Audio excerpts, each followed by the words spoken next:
This is the Two Bald Guys Sports Podcast. Bald heads, bold takes. Now, here are your hosts, Adam and Tony. All right, welcome back. I'm Adam. I'm Tony. Tony, we're finally at Super Bowl week here.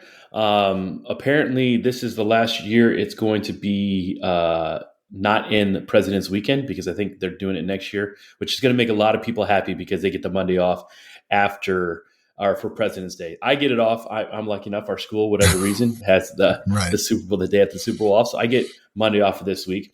You don't, so you have to go to school. Nope. No, exactly. Yeah, I mean, yeah, that's nice. Maybe more. I thought maybe more businesses or schools would be like, okay, Super Bowls. It's basically it's a holiday at this point. I mean, it really has gotten to that point. I mean, people are planning it. People are wanting to push the Super Bowl like this. You know, that extra week off in the middle. We talked about it last show. Like, you start to forget about football a little bit, or you know the ending's coming, and then all of a sudden you kind of get amped up again for it because you took a solid almost 2 weeks off. So I'm excited about it though. But you know, I think pushing it to a weekend where people might actually have that Monday off, that'll help some people function on Monday a little bit better. Yeah, I mean, everybody wants to enjoy the time, and like we said, I don't think the NFL is ever going to go away from the Super Bowl Sunday because it's Super Bowl Sunday. But as long as they have the game at 6:30, 7 o'clock at night, it's not getting done until 10, 11 o'clock. People are winding down, especially if it's your team. You want to keep into it, watching the commercials, all that stuff. But this year, I don't know. Maybe it's just me, but I haven't heard the buildup around this game as much as I have in past games. I don't know if it's because it's the Patriots and the Seahawks again, or if there's just not that big name in the game. I mean, obviously the Patriots as a team are a big name, but there's no Tom Brady. There's no Patrick Mahomes. And you know, even the Sam Darnolds and really good players, but there's just not that like if you think about the two teams right now, who's on their teams, there's not that just stud star player where you're like surefire Hall of Famer. I mean, obviously Jackson Smith and Jigba, you know, if he continues this trend after 1 year, he'll be up there. Drake May, obviously he's playing really well, but I think it's lacking that star power this year. No, I think you're absolutely right. We have Drake May, was his second year, and we have Sam Darnold, who was a kind of a mess for the first part of his career and has come on lately. The Seahawks have a good defense, but we're not talking about Legion of Boom type stuff.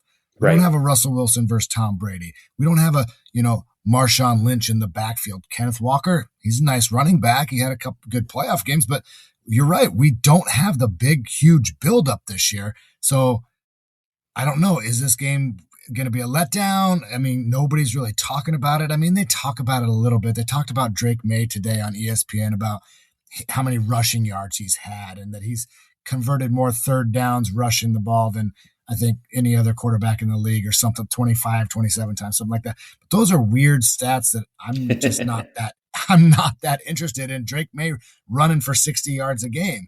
Like Lamar Jackson running for 60 yards a game. Okay, that interests me a little bit. But you're right. There's not a big buildup and there's not a huge, giant Hall of Fame name out there. There's two fairly new coaches to their teams. And we're seeing what those coaches have done with the talent that they've had. And it's a great story, but we're not that excited about it. At least I haven't seen it. I haven't heard it. Obviously, these teams aren't the underdog teams because, the Seahawks were the number one seed in the AFC. I'm the NFC, and the Patriots are right there for the AFC. So it's not an underdog story, but as far as the players that are on their team, it's kind of that underdog story, like you said. And they're both driven by their defenses, but I don't think anybody's going to write home about these defenses being better than the Ravens and the Bears and even the Bucks. You know what I'm saying? So, when the Bears played in 85, granted, I was 4, you were like 17. But, there he is, yeah. I have to throw it in there every once in a while. But, those defenses were really, really good. And even then, the Bears were rolling out Walter Payton on offense, and they did the Super Bowl shuffle. The Ravens, obviously, that defense was just ridiculous. There's not that storyline, I think. There's not even like a bad storyline. Some of these teams, it's like this hard to root for team. The only reason people don't want to root for the Patriots is because of the past Patriots, not because of the way this team's assembled right now. Like, there's not really that villain on that team right now, and there's not really a villain. I think most people are kind of happy to see Sam Darnold succeed because he could have just gone away, withered away, and just kind of like let his career just go away. But he's built it back up. Seems like he battled through it, did things right. And I mean, it's a bunch of good stories, but it's just not that like, oh my God story that you just got to watch. Right. I mean, we're talking the only storyline that I've heard is Patriots versus Seahawks again. But these are two completely different teams. It's not even close. Exactly. It's not even close. Like, that was a great Super Bowl. I wish the Seahawks would have won it. I wish they would have given the ball to Marshawn Lynch. I'm sure he does too. But this is not the same two teams by any level. I mean, like you said, Sam Darnold could have folded his cards and went home after the first few years he had, especially when he was with the Jets. It was looking rough for him, but congratulations. He's come back. He's worked hard. He's got a winner now. But these two teams traditionally, other than the Patriots, since Tom Brady, they just haven't been that great since Tom Brady retired. And now they're back at it. So, I mean, I'm trying real hard to try to build a story here with these two teams, but I can't do it. I'm going to watch the game. I'm going to probably root for the Seahawks because, yes, I know Tom Brady's not there. Bill Belichick's not there, but I think I'm still tired of seeing the Patriots win. It's not that sexy matchup that the NFL probably wanted. I mean, yes, the Patriots dynasty, but that was with Tom Brady. This is like you said, a completely different team. Yeah. And I don't know if it has to do with the level of balance in the league this year, where a lot of teams were just, kind of, nobody was great. I don't think there was a great team. A lot of really good teams. And the Seahawks and Patriots are really, really good. Don't get me wrong. But there wasn't that great team where, because we've said it before, we said it in the middle of the season, like we were talking about it. And if you go back to it, I mean, the Bears had the ball in overtime, a chance to beat the Rams, and the Rams, had a chance to beat the Seahawks. The Patriots, hey, they made it, but I mean, they needed some snow and a missed field goal from the Broncos to lose, to win that game. And even the week before that, it was a little bit, I don't know. It's just not that dominant team that's coming in. But hey, I think it lines up to be a good Super Bowl. It's just lacking that storyline. But yeah, I mean, it should be a good one. The question is this game going to be like 14-10, or will they get a little crazy and it be like 30-24? I mean, I'm going on the low end just because of the defenses. But listen, you're in a nice area. The weather's going to be hopefully nice, should be. And these guys, I've seen weirder things happen. I mean, these guys can throw the ball a little bit. So, do the defenses rule or will the offense surprise us? Well, I was going to look. I'm looking here, trying to find the line on this game. And Seahawks favored by 4.5. Okay. I think that's probably reasonable. Over under though, I show 45.5.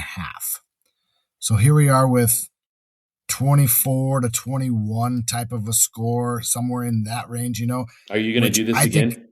Oh no. Okay. Well, yeah, we might as well go 24-21. I mean, that's 45 at the half point. I'm going to go with the under as well. I think you're right. I think the defenses here are going to show up, especially Super Bowl time. Sam Darnold's never played in one. Drake May's never played in one. The coaches are fairly new to coaching in one. So I'm going to go low on this one as well. But I could see it ending 24-21. I don't think that point spread's too far off. And that's 24-21. People get upset when it's low scoring because they want to see offense and they want to see touchdowns and they want to see big plays. But I don't mind a decent defensive game with a couple of decent drives that really make you earn it, or maybe a defensive touchdown in there somewhere. I don't mind those kind of games as long as it's a good, good football game. I don't want to see 3-and-out punt. I don't want to see 3-and-out punt every single time. Like I don't think anybody wants to see that, but I also don't want to see 3 plays, 75 yards. Right. Back and forth, bang, bang, bang. Right. Let's see. Drive the football. Earn it. I think most people want to see some points scored. And like you said, like, the defensive game, defensive enthusiasts will love it. It's just not that game that you're going to be like, yeah, let's watch this game for Super Bowl, especially the prime time, the biggest thing. But for the long, we say that, but for the longest times, how often did we say back when the Cowboys were good and the 49ers were good and stuff like that, where we're like, you know what, the commercials are the best part of this game and it's not close. Like that's how bad these games were for a while. Then we got lucky with some good games. Even when the Patriots were going on the runs, they had a flair for the excitement and, gave us some really good games. So, I mean, honestly, I don't want the Patriots to win again just because, I'm tired of them winning. But there's nothing about that team that I hate. I just let it be a good game. Let it be entertaining. Right. Come down to last drive. Teams going. It'd be hilarious if it's the Seahawks with the ball again and they're inside the 10-yard line and it's should we run or should we pass? And then they hand it off to Kenneth Walker this time, and he gets stuffed. No, I'm just kidding. Yeah, right. No, you're right. If you go back to, I know I'm a little bit older than you, not that much like you like to portray, but the early 90s, other than that first Buffalo Bills lost to the Giants where Norwood missed the field goal, the Bills kind of got blown out those other 3 times they went. Then you had San Fran and Dallas dominating teams like the Chargers. The Broncos got blown out. I mean, the AFC teams were getting beat up for probably, I want to say, about 6 years in there. 3 with the Bills, and then you had your Cowboys and Niners beating up the Broncos and the Chargers, and I think the Steelers might have been in there sometime, maybe not. But you're right. There's been a history of blowouts up there, and then all of a sudden the Patriots come on, they win one close. They win another one close. I mean, there was good games. The Pittsburgh Cardinals. That was a great football game. I mean, there's been some good football games recently, but blowouts are not uncommon. I mean, last year, you could consider that a blowout a little bit. The Eagles dominated from the snap. Oh yeah, that was a 100% a blowout. So let's just a good game, some scoring. It doesn't need to be 40-35. No. But as far as the scores go, if you're listening for the first time or you've been around, 2 years ago, the over-under was 47. And Tony just goes, weird. What's the score? It'd be like 25-22. And I'm like, get out of here, Tony. Nobody's going to score 25 points in a game. Better yet, 22 on the other side. And wouldn't you know it, that Super Bowl final score was 25-22. Tony, you should have put some Skittles on that. If you'd have done that, I guarantee you would be much happier right now. Nobody would have been like, yeah, that's a great idea. 25-22 is a great score to bet on. I just pulled it out of nowhere because it was easy math for me, even though the football math didn't make a lot of sense. But fortunately, we have that recorded, so we have documentation that I actually said that somewhat by accident. But yeah, 24-21 this year, something like that. I mean, we can get into our picks here in a little bit. But yeah, drive the football, good football game, not a lot of penalties, make it entertaining. And I'm looking forward to the commercials as I am every year. There's been some down years, I think, recently, but I'm always ready for somebody to just blow my mind with a cool commercial like Doritos or Budweiser or somebody like that. Always does a good job. Right. Can we get the Clydesdales back for the Bud Light commercial? Just one. Absolutely. Those were the best. I don't know why they went. I mean, they weren't a funny commercial, but it just kind of the wholesome. I know Bud Light's gone through their stuff. I get it, but the Budweiser, get the Clydesdales out there and do a little commercial like that. But yeah, looking forward to the commercials. But before we get into some other stuff, let's give our final picks here. Tony, who do you got? Seahawks and Patriots, and what do you think the score is going to be? I think it's going to be a defensive game. They both have really good defenses, and it's going to take the offenses a little bit of time to get going. Who can run the ball better? Right? Defense and running the football, that always seems to be a great formula if your passing game can't get it going. Jackson Smith and Jigba could be a difference maker. Who's going to stop that guy? He needs 2 guys on him for sure. There's a cornerback, I think, out there that they're talking about. I think his name's Gonzalez or something like that. He's supposed to be really good, supposed to be able to maybe contain JSN. Seahawks run the football with Kenneth Walker. But then I hear ESPN is Drake May just converts third downs with his legs. He runs the ball. I'm going to go Seattle. I think Seattle wins this, but it's a defensive battle. It's close. And the team that can run the football the best, I think, will eventually pull ahead. But it's going to be close. I'm still sticking with my 24-21 Seattle. A field goal late to win it. All right, 24-21 is Tony's pick. Listen, I think you're on to it, the running, because, both these guys can throw the ball a little bit. But I think it's who can – I don't think there's going to be these quick play drives. I don't think there's going to be these big plays. So who can control the clock and move the ball, right? And don't turn the ball over, because, I mean, that's what got the Broncos in trouble last week. They turned or not 2 weeks ago. They turned the ball over deep in the zone, and it led to the one touchdown for the Patriots. don't turn the ball over. And I think it'll be interesting to see if there's a fourth down and short, what these coaches do if their defenses are playing well. Now that it's a Super Bowl, what do you do? But analytics, you go with the computers, right, or your gut. Yeah, exactly. But I'm with you. I'm going Seahawks, and I'm not kidding. My prediction was going to be 24-17. So Seahawks. So we're going the touchdown. Maybe they score late, but like I said, I just want the team to have the ball late with a chance to tie or win the game. Let's have some drama at the end of the game. And but yeah, we're both going Seahawks. I think they get a little bit of revenge. Pete Carroll can smile. Well, is he smiling because he's not coaching the Raiders anymore, or would he be smiling because the Seahawks won? Hey, now, yeah, I'm looking for a good offensive performance from the Seahawks, because the rumor is my Raiders are hiring Kubiak, the offensive coordinator from the Seahawks. So I'm going to be watching that offense. Yeah, watching that offense, trying to see how he's doing, and hopefully he brings some of this good offensive play to my Raiders next season. But Seahawks are going to have to control the clock. Drake May can make plays. I mean, with his feet, he's been doing it all year long. I don't think neither one of us picked New England to make the Super Bowl this year, but here they are. I look back. You actually picked the Patriots to make the playoffs. You did. You had them in as a wild card. I thought you were crazy, but maybe I need to listen to you more. I don't know. No, the experts went out and said, "Watch out for New England. Watch out for New England." Yeah, right. Listen to my elders. I'm not. I mean, right. Okay, here we go. Anyways, all right. So along with the Super Bowl comes a Super Bowl halftime shows, and Bad Bunny is doing it this week. I'll be honest, I haven't listened to his music, but I heard he's a good performer. But we're not going to get into too much about this one, and that's fine. Tony, we've seen some really good halftime shows. We've seen some really bad halftime shows. So my question to you is what is your favorite all-time halftime show? Wait a minute. Do you stay up long enough to watch these halftime shows? Barely. As long as it gets started, if the game gets started on time, you know how they say 6:30 and this thing doesn't get started almost 7. Now it's 9:30 by the time halftime comes around. But yes, I have stayed up to watch halftime shows. A couple that come to mind, Prince was a good one. Yep. I'm not a Prince fan, I don't hate his music or anything like that. But I thought Prince put on a good show. The Rolling Stones were out there. They put on a good show. I liked Lady Gaga several years ago. She came down from like the rafters and parachute or whatever. I thought that was kind of cool too. But Prince sticks out to me. The Rolling Stones stick out to me. I'm obviously older, so I go with the older bands, the older groups there. But what about you? Which one do you like?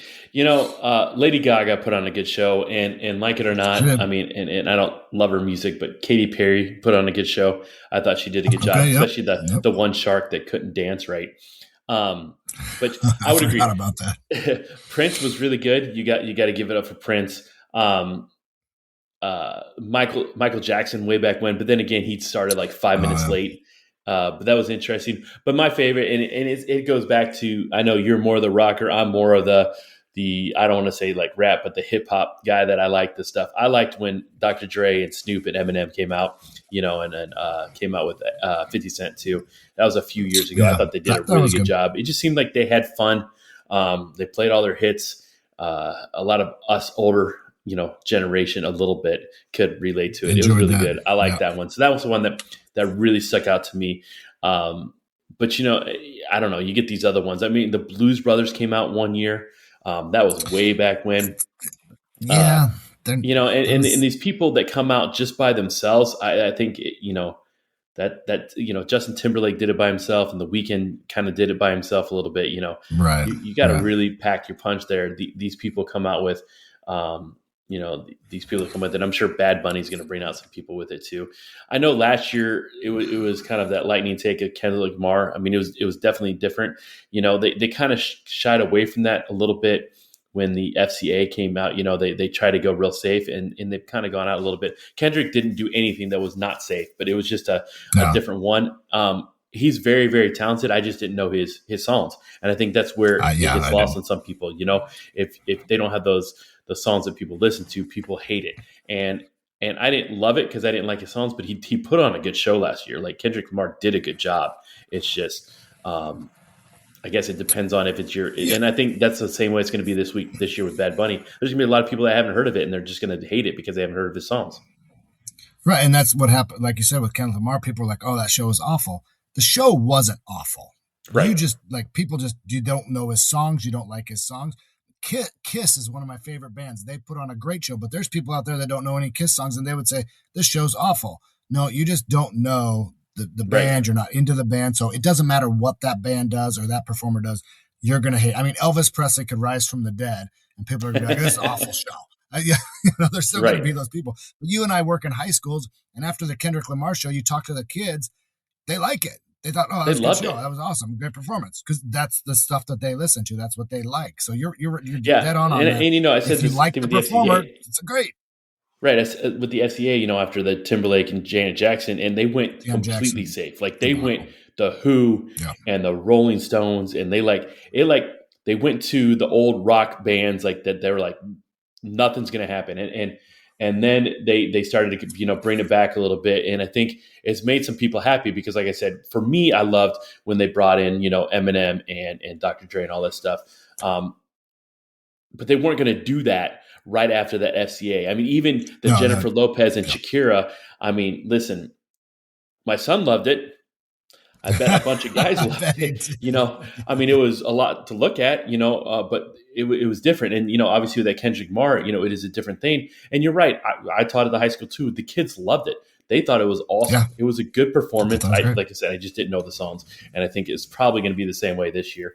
But hopefully it's a good show. We've just seen some bad ones. But like I said, I go back to, the Eminem and that. And obviously the Prince was really good too. Right, and I think you mentioned with Eminem and Dr. Dre and all of them, that's kind of like the anticipation of watching these performers. Who's coming out? Who's going to sing with them? Right. That's the anticipation of it. And if it's just that one single performer for the whole time, you're like, I hate it because some other guy didn't come out and sing, or some other performer didn't come out and sing. So he might be a great performer. We'll see. I've never seen his. I couldn't name one song. To be honest with you, and I'm not even joking, when I heard Bad Bunny was performing, I thought it was a female performer. I asked some students, I said, "What songs does she sing?" And they laughed at me, and I was so confused for a second because I thought Bad Bunny was a female. And so that tells you how much I know about Bad Bunny. Doesn't mean I'm old. It just means I'm just not into Bad Bunny. I'll be honest. The only reason I had heard of Bad Bunny is because he was the caddy for Adam Sandler and Happy Gilmore too. And he did a really good job in that. So he did a good job performing then. You're right. But I forgot the same way. I didn't know who it was. I haven't listened to any of his music. So us old folk, are going to be like, what's going on? And we're probably going to come back to school on Monday for you, Tuesday for me, and the kids are going to be like, that was awesome. I can almost guarantee it right now. But we'll see. We'll see how it goes. Hopefully it's all good. Hopefully the game's good. The commercial's good. The halftime show is good. We'll see it. But talking about good Super Bowls. He was great. He was great in Happy Gilmore. He was probably, I forgot that's who that was. Happy Gilmore too. He might have been my favorite character. I thought he did a great job. So he did a great job, especially. Now I'm a little more excited to watch it because he was great. Yeah, especially when he was mad at Travis Kelce for being the idiot, boss or whatever. So, but yeah, speaking of good Super Bowls, we've talked about this before, but let's go over it again. Again, you've watched more Super Bowls than me, but what is your favorite Super Bowl? I guess let's just go. What was your favorite Super Bowl first? What was your favorite Super Bowl ever? I liked when the Chiefs lost last year, but I'm not going to say that's my favorite. I enjoyed that Super Bowl. The Raiders have won 3 Super Bowls. I was not alive for their first one. I know that surprises you.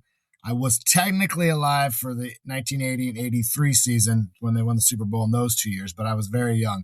So I'm going to go with one of the first Super Bowls that really just sticks out with me is 1988 San Francisco. Joe Montana, Jerry Rice versus the Cincinnati Bengals, Boomer Esiason, Ickey Woods, those guys. That was a very, very entertaining Super Bowl for me because I was still somewhat young. I wasn't even a teenager yet. And Joe Montana led the drive all the way down and threw it to John Taylor in the end zone. And nobody really knew who John Taylor was. They're thinking Jerry Rice the whole time. I'm thinking Jerry Rice. My dad's thinking Jerry Rice. Everyone's thinking Jerry Rice. And it went to John Taylor, and the 49ers won. Now, I didn't really like the 49ers, but, that Super Bowl sticks out for me for whatever reason. Well, obviously, I remember where I was. That I liked was the Bears beating the Patriots. But again, I was like 4. So it was the first kind of thought of a Super Bowl for me, the Super Bowl shuffle. I remember all that stuff, but that's more fun to kind of look back. I remember that. Yeah, it's kind of more fun to look back on now because I wasn't quite. And then obviously the Bears when they played the Colts, because the Colts is like my second team, so that was kind of fun. Especially Devin Hester returning the opening kickoff for a touchdown, just seeing all the flash balls pop. We don't get to see that anymore because we have phones, but the old flash ball pops, when the first one. That was fun. The other one that was fun to watch, wasn't my favorite. I'll get to my favorite. That wasn't the Bears. Was when the Giants beat the Patriots. The Patriots are undefeated. And that was more because of that last drive. That was good. The helmet catch, and then, Plaxico Burress catching the touchdown pass. I think that was before he shot himself in the leg. Correct. But I did that shortly after, I think. My most fun one, and I hate the way it ended because I wanted this underdog team to win. But the most fun one, I think, was the Cardinals versus the Steelers. That game had so many ups and downs, we had back and forth. That 98-yard touchdown return fumble for the Steelers that Larry Fitzgerald he did track it down, but was just a hair late. But then them coming back and scoring, and then the quarterback we don't talk about throwing that ball to the end zone, the toe touch. Kurt Warner almost getting the Super Bowl win with the Cardinals. But listen, I'm not a Cardinals fan, but and I've said this before, and I've said it to you too. I wish everybody played the game with as much fun as Larry Fitzgerald did. He looked like he was a kid playing football for the first time ever in that game. He was having so much fun, except for obviously losing. But that dude did it right. I wish he could have got a Super Bowl because, I think he only had 8 drops in his career or something ridiculous like that. Ridiculous. It was ridiculous. He just seemed like a good dude. Always hit it right. Stuck it out with the Cardinals the whole time, and God knows he could have gone somewhere else. I mean, that's a guy that was showing loyalty to his team. I wish they would have won, but that game was so much fun to watch. Yeah, I mean, you talk about a team like the Cardinals who have not been good for a long time, and then they get to the Super Bowl finally, and they're that close. They play such a competitive game against the Pittsburgh Steelers, and then can't pull it out, and they really haven't even sniffed it since. So you're right. A team like that gets there and tries to, get that one win that they might not ever make it again. I mean, the Cardinals franchise has been bad at football since I can remember. So I did like that one, but and I'm like you. I remember the Super Bowl shuffle from the Bears. I remember that 100%. Could I tell you much about the game? Not really, but the Super Bowl shuffle, man, that was awesome. That was so cool. And they did that before they even played the game. Right. That's what's crazy. Ultimate flex. We talk about flexes, and that was a flex. So maybe maybe you don't, but do you know who scored a rushing touchdown in that Bears-Patriots Super Bowl game? It wasn't Walter Payton, unfortunately. It was not Walter Payton, and they got a lot of crap for not handing it to Walter Payton. Because they gave the ball to William Refrigerator Perry instead of Walter Payton, and he scored, which I get it. That's the play, but give Sweetness a touchdown for crying out loud. And listen, if you want to give, the Fridge a touchdown there, cool. But like you said, give it to Walter Payton first. Walter Payton was arguably the best running back ever. I mean, you can argue for different teams, and I get this, but he was arguably the best. So give him a touchdown. Yeah. And that game wasn't in doubt. That game was dominated. That Bears team was so good. They should have probably gone undefeated, but the one team that beat them was the Dolphins late in the season. But that team was just ridiculous. Give the ball to Walter Payton. I mean, he's unbelievable, and you give it to the Fridge, which is cool, but not then. Correct. Right. If Walter Payton gets the ball and he doesn't score 1 or 2 tries, okay, you had your chance, Walter, but Walter's scoring. Walter would have scored 1,000% Give him the freaking football. Yeah, it's funny you mentioned the Dolphins because they were upset by the Patriots, I think, in the AFC Championship game. Yeah, it could have been a rematch of that game. That would have been interesting. So that Bears team that was a weirdo time when the Bears beat the Rams in the NFC Championship game. That was back before the Rams were good, and the Patriots were not a good team normally. This is before the Raiders let the Patriots get good, and we did that. So, but speaking of NFC Championship games, we're going to shift gears a little bit here. Okay, I found this little stat here. All right, popped up, and it is, and let me get it on my phone here. It was the last NFC Championship appearances by team. All right, so obviously this year it's the Rams and the Seahawks, right? Right. So do you remember who was in it in 2024? Eagles, obviously. Yep. Who did the Eagles play? They played. It was a surprise team. It was Washington. Yeah. It was Washington. So obviously 2024 was the last time they made it. Do you remember 2023? 2023. Who played in the Super Bowl that year? That was. So nobody remembers the losers. Nobody remembers the team. It wasn't a team that won the Super Bowl. You're right, because they lost to the Chiefs. Right, because the Chiefs won. It wasn't the Eagles, was it? Did they lose to the Chiefs? It was the 49ers. And they had a huge second half comeback against the Lions. Oh, right. That's when the Lions were good. I forgot that. All right, so those 6 teams, all different teams for the last 3 years. There was repeats in 2022 and 2021, and I don't know what it was because all this is showing me is the last time each team was in the NFC Championship game, okay? Okay. 2020, we had 2 different teams. In 2020. So in 2020, it was the Bucs and the Packers, okay? They played. So the Bucs made the Super Bowl. That's when Tom Brady made the Super Bowl with the Bucs, right? And they beat the Packers. All right. So 2020 was the Bucs and the Packers. The next time, then it was the same in 19. So again, these are the last time a team has made the NFC Championship game. Okay, 2018 was a repeat. Or was the Saints? 2018, the Saints made it. That's the last time the Saints have been in the NFC Championship game. 2017, the Vikings made it. That's the last time they were in. 2016 was the Falcons because that was the year they blew it against the Patriots. That's the last time they were in. 2015, I didn't realize the Cardinals beat the Panthers. Or no, I'm sorry, the Panthers beat the Cardinals, I think. Oh, is that when Cam Newton fumbled? Yeah, against Denver in the So that's Super the last Bowl? time those 2 teams were in the NFC Championship, okay? Then we have to go back to 2011. That was when the Giants made the NFC Championship game. And 2010 was the Bears that made the NFC Championship game. I am missing one NFC team. Do you know what NFC team that is? Cowboys haven't been there. The Cowboys. Do you know when the last time the Cowboys... Now, the Bears are the second to last team to make the NFC Championship game, and that was in 2010. The Cowboys have the longest drought. What year was the last time the Cowboys were in the NFC Championship game? 96? Close. 97, maybe. 97 no, wrong way. Against the Packers? Wrong way. 95, really? 95. Against the Niners. The Cowboys have not been in the NFC Championship game since 1995.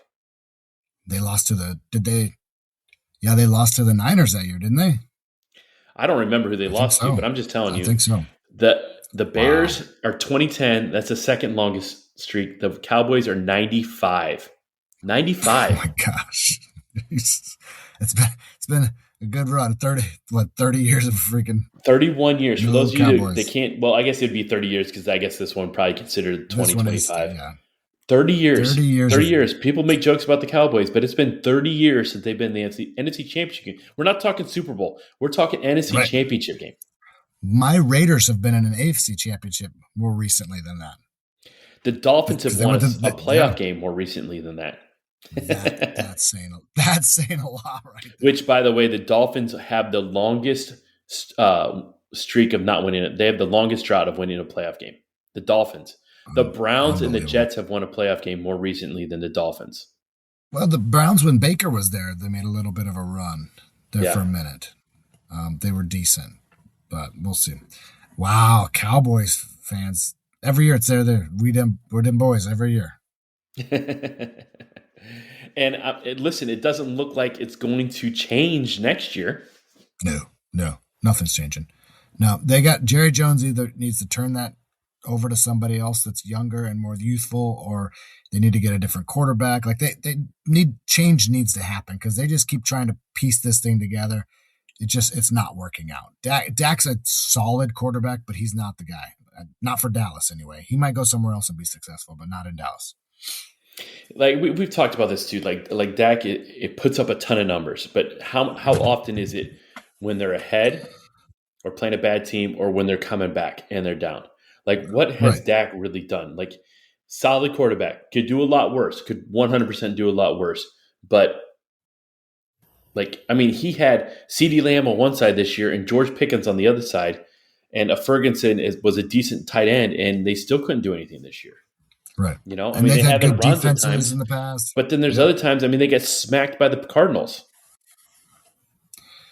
I don't know if it's coaching. They're missing pieces. I mean, they trade away Micah Parsons. I mean, because they had a decent defense a couple of years ago that kept them in games, but the offense couldn't get it going. So change needs to happen there somewhere. We'll see where they go. I mean, I don't like the Cowboys that much anyway, so I'm good with them just sitting there being mediocre. Yeah, I'm sure. I think most people are. So, speaking of, I mean, NFL a little bit more. They came out this week, said there's going to be like 16 games next year that are, not in the United States. Obviously they're going over to England a bunch again. I think there's one that's going to happen in Italy. I thought I read, but the one that really kind of struck me was there's going to be one in Melbourne, which, by the way, and I'm not trying to call out one of my coworkers, but today I was saying the same thing to him. I said, they're going to play in Melbourne. And he looks at me and goes, Australia? And I was like, no, Florida. Yes, Australia. I mean, come on. But why would we brag about Melbourne, Florida? But here's the thing. So if you're going to like, that's not a short flight. That's like on the opposite side of the world, right? I mean, going to England's tough enough, but going to Melbourne, the team, which way do you have the bye week? You have to have the bye week after it. On one of the ends, yeah. Either before it or after. Boy, don't you? I don't know. I think it's a lose-lose. Might want to. I mean, truthfully, what I would do is like, do you try and I don't know what I'm just speculating here. The best case scenario would be two teams that played on a Thursday night the week before. They play in Melbourne on Sunday, and then they get the bye week afterwards, right? But the problem is teams playing on Thursday at the same time only really happens on Thanksgiving, and the bye week after Thanksgiving is really late. So, like, what do you do? And you're not going to have a team play each other two games in a row. So they're not going to play like on a Thursday night, fly to Melbourne, play again, and then be off. So, like, because I mean, I don't know. I've never been to Australia. Have you, Tony? Have you ever been to Australia? Never. I mean, I wouldn't mind going there. It's not on my top list. I would go visit, but no, I've never been there. I heard it's kind of like Florida, except with bigger animals and stuff. Snakes. Yeah, like some scary animals too. But scary stuff. It's not a short flight. Like it's not, like you go to England, you could be there, like 8-10 hours, something like that. I think it is. Melbourne's got to be like almost a day trip, like a completely day trip. So like, that's a lot. Like I would, if I was players, I would want to buy after it though. I would think, right? You play in Melbourne, you come back and get a week off, right? You have to, right? Yeah, I think so. 'Cause you're going to suffer that time change, the jet lag, like all that stuff is going to take a few days to recover from. So I think you want that extra week to get back to somewhat normal before you go play another football game. Yeah, I mean, it's cool that they're branching out. Like, I like these games. I really like the fact when they play, over in Europe or whatever, when the games are Sunday morning, he gets this game Sunday morning, and then you break into the 1 o'clock and 4 o'clock games, and then you just have football all week. I mean, all day. I like that. And I don't think the players hate being over in England. Like, most players haven't complained about that. They complain more about playing on Thursdays than they do playing over in Europe. Right. And the Jaguars are like half their home games are there anymore. So like, right. I don't think that's a problem. And branching out into Brazil or some of the other ones too, it's not too bad. It's just Melbourne's a long way, and it's cool that they're trying to expand out there. I have no problem with that, but I think the logistics of it is something it's going to be tough. Yeah, you're either going to get rough.